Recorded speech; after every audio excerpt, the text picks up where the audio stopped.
focus on rib cage stability, but through the lens of breath. And for this exercise, you're gonna need a thin book, like a paperback, about 100 pages, and then some sort of strap. I have a necktie. You can use a belt or a yoga strap or a rope. I'm gonna put them aside for a second. You can listen to me while you go find those things. So if you recall from your breathing, when we talked about diaphragmatic breath, your ribs are going to lift and separate out to the sides when you breathe in.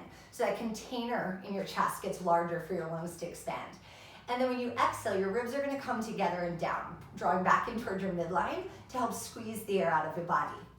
So we talked about your diaphragm as your primary breathing muscle, but that action of your exhale, when you pull your ribs in, your obliques are also working to grab the sides of the rib cage and hug it in.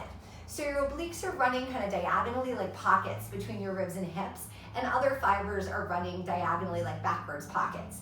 You don't have to separate those thoughts. Just keep up with that idea we used before in the pelvic principle, that they're like suspenders, maintaining the spacing between your ribs and hips. Now, this breath exercise is just going to be an awareness drill, and then you'll apply what you feel here to actual exercises. So you're going to need a wall as well. You're going to take your book, place it behind your head, and just keep it pinned against the wall. And that's going to create a little isometric work through the muscles in the back of your neck and your upper back. And we're going to use that as a counter force to balance out the force we're creating in your breathing so that you maintain your best posture. Sometimes when we learn a Pilates skill, we do it too hard because we expect everything to be hard. But then it's going to make your body crunch and you'll lose the book against the wall. Okay, so now you don't have to make that error. Now you saw me. All right, so you're going to keep that pinned. Now you're going to place your strap behind the back of your ribs, and then you're going to push your ribs against the wall so that the strap stays in place there. And then my hips are also against the wall. So I'm saying hips is a region, my pelvis, and the back of my pelvis is my sacrum. That's the spot that has contact. My low back and my neck are not touching the wall at all. My legs are out about 1 foot to 2 feet, so it makes it easy to lean into the wall. Here we go. We're going to take that strap, wrap it around your ribs and crisscross it in the front. Now take your elbows and pin them against the wall. Okay, so now I've woken up some of the muscles that stabilize my scapula. Let's tune into the diaphragmatic breath. I want you to inhale through your nose and feel how your ribs expand 3-dimensionally, pressing out into your strap. Then exhale through your mouth like you blow out a candle, and your ribs are going to squeeze back in towards the midline of your body, where you'll have to tighten up your strap again. So when you breathe in, I want you feeling for the strap. Feel it spread in every direction.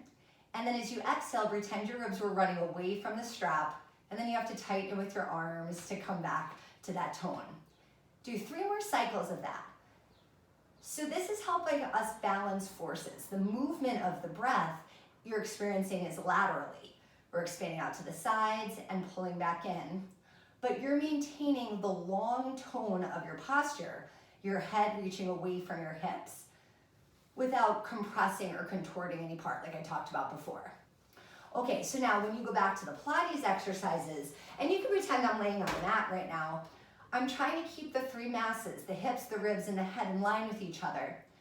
And often what I'm trying to resist is that when I move my arms, my ribs stay in contact with the mat versus extending. Sometimes you'll hear us say our ribs popping off the mat. So the feedback about your success, if you sense your bones, it'll be how the back of the rib cage feels against the mat. If you're more tuned into your muscles in general, you're looking for that suspender feeling, that I know I've got my ribs in alignment when I can feel the force of my obliques pulling down on my ribs in opposition of the arms moving. Okay, so I'll get that tone. All right, sense that. Another video with some movements.